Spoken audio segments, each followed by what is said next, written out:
Hello everyone, today we'll learn how to plot different type of signals in MATLAB. So first we'll start by learning how to plot the continuous type of signals in MATLAB. First one which we have is the continuous unit step function. The continuous unit step function is defined as f of x is equal to 0 for negative values of x and is equal to 1 for positive values of x. And we use the Heaviside function to plot the continuous unit step function, which is a inbuilt command in MATLAB, and we plot x from minus 10 to 10. And here we can see the output of this. This is the unit step function. Next, we'll be plotting the continuous rectangular impulse function. The rectangular impulse function we plotted with the help of rectangular pulse command available in MATLAB, and we plot it between we plot so that we get the rectangular pulse impulse between minus zero point 0.5 to zero point 0.5. Here we can see the output of the rectangular impulse function between minus 0.5 to 0.5. Next, we'll be looking at the signum function. The signum function is defined as f of x is equal to 1 if x is positive, it is equal to 0 if x is equal to 0, and is equal to minus 1 for negative values of x. We use the sine command in MATLAB to plot the signum function. And here is the output of the signum function, which is it is negative minus 1 for negative values, 0 for x equal to 0, and 1 for positive values of x. Next, we'll be looking at the ramp function. The ramp function is defined as it is equal to 0 for negative values of x and is equal to the maximum value, and for positive values of x it is equal to the maximum between 0 and the positive values of x. So here we can see the output. We plot this with the help of the max function, and here is the output of the ramp function. And next we'll be looking at the sinusoidal function. We use the sine command in MATLAB to plot the sinusoidal function between minus pi to pi, and here is the output of the sinusoidal function between minus pi to pi. Next, we'll be looking at the continuous impulse function. The impulse function is defined as its value is equal to 0 everywhere except at I equal to 0. So I we have defined from minus 5 to 5, and we use the zeros command to give its value 0 everywhere except at the center point that 50, and we defined it as 1. And here we can see the output of the impulse function. Next, we'll be plotting the real increasing and decreasing continuous exponential function. We use the exp command in MATLAB to plot this continuous exponential function, and here we can see the red one plot shows the decreasing exponential function and the blue one shows the increasing exponential function. Next, we plot the causal exponential function, which is 0 for negative values and is increasing for positive values, and here we can see the causal exponential function. Next, we'll be plotting the complex exponential function. Now we plot the complex exponential function by using the plot 3, which allows us to plot 3D figures in MATLAB. So here we have defined the time axis, the real axis, and the imaginary axis, and we have plotted the complex exponential function in 3D between minus 5 to 5. And here is the output of the complex exponential function in 3D. This is the imaginary axis, this is the time, and this is the real axis. Now next we'll be looking at the discrete signals in MATLAB. We plot the discrete signals in MATLAB same as the continuous signals in MATLAB. We just replace the plot function by the stem function. The stem function allows us to plot the signal at discrete integer values rather than a continuous function. So everywhere we replace the plot function with the help of the stem function to plot the discrete signal, the discrete unit step. So here we can see the outputs of the discrete signal. We just replace this plot function with the help of the stem function. First we can see for the unit step function it is 0, here it is positive. We have replaced the plot with stem and provides us with values at integers. Similarly, rectangular impulse function, the signum function, the ramp function. Then we have the sinusoidal function, the impulse function, the increasing and decreasing real exponential function, the causal exponential function, and then we have the 3D complex exponential function. Here we can see we use the stem function instead of the plot, and we get different values. As we can see everywhere you replace the plot function with the help of the stem function to get the discrete signals. Now next we'll be looking at the sawtooth waveform.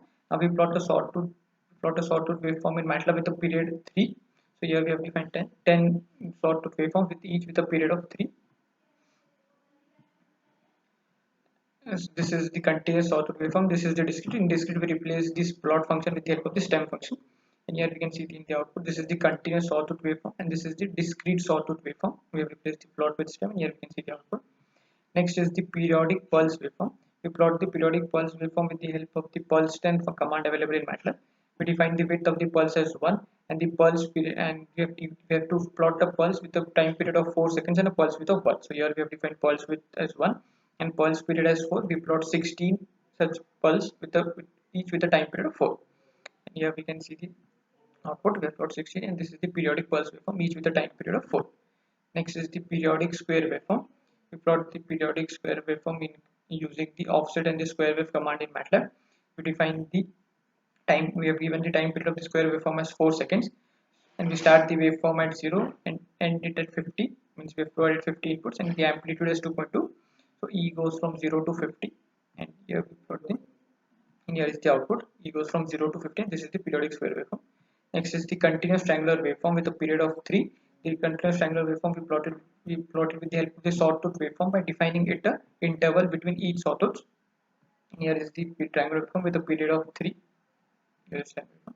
Next is the continuous sinusoidal waveform we plotted with the help of the sine function, and this is the output of the continuous sinusoidal waveform. Now, in MATLAB we can also define different signals and add all the signals together. So the first one we have is a sinusoidal signal with frequency 100 Hz. Then we have defined a sinusoidal signal with frequency 125 Hz by changing the value of f every time in this command. Next, we have plotted a sinusoidal signal with frequency 500 Hz by changing again the value of f. And in the end, we combine all the sinusoidal signals of these three frequencies to get the resultant output. And here we can see the output of all this. This is a sinusoidal signal with a frequency of 100 Hz. This is a sinusoidal signal frequency 125 Hz. This is a sinusoidal signal with frequency 500 Hz, and this is the output output sinusoidal waveform with the addition of all the three signals.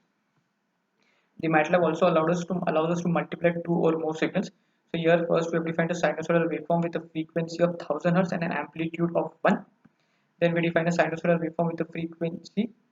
First this one is a frequency 125 Hz, sorry, and an amplitude 1. This is a sinusoidal waveform with a frequency of 1000 Hz and an amplitude of 0.5. And in the end, we multiply these two signals to get the resultant output. We'll run this function to see the output. And here is the output. This is a sinusoidal waveform with frequency 125 and amplitude 1. This is the waveform with frequency 1000 Hz and amplitude 0.5. And this is the output sinusoidal waveform with the multiplication of these two signals.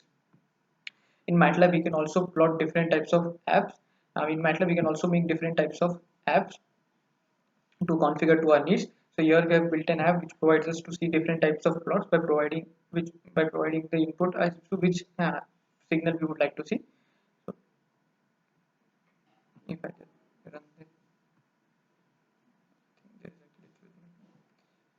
if I just run this function once, so we'll be able to see the output. Here we have provided a drop down which provides us with different options.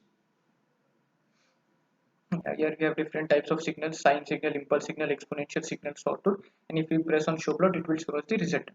So we'll just run this app to see the output.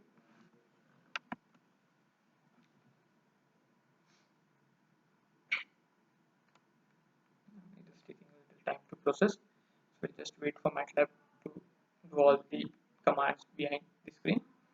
And here we can see the output. Yes. So this is the drop down. So here we have different options. So if I select this, suppose the impulse function and show plot, so then we'll be able to see the figure of the impulse function, the continuous impulse and the discrete impulse.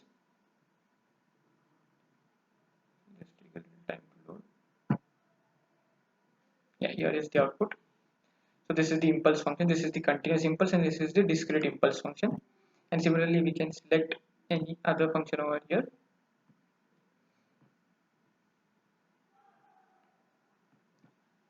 Run this again once to see any different type of output. Like we select the unit step function, and if we click on show plot, so it will show us the output. Yes. So this is the continuous unit step function. This is the discrete unit step. So this way we can create apps in MATLAB, and we can also share this apps with other person, and we can cater this apps to our needs. Thank you.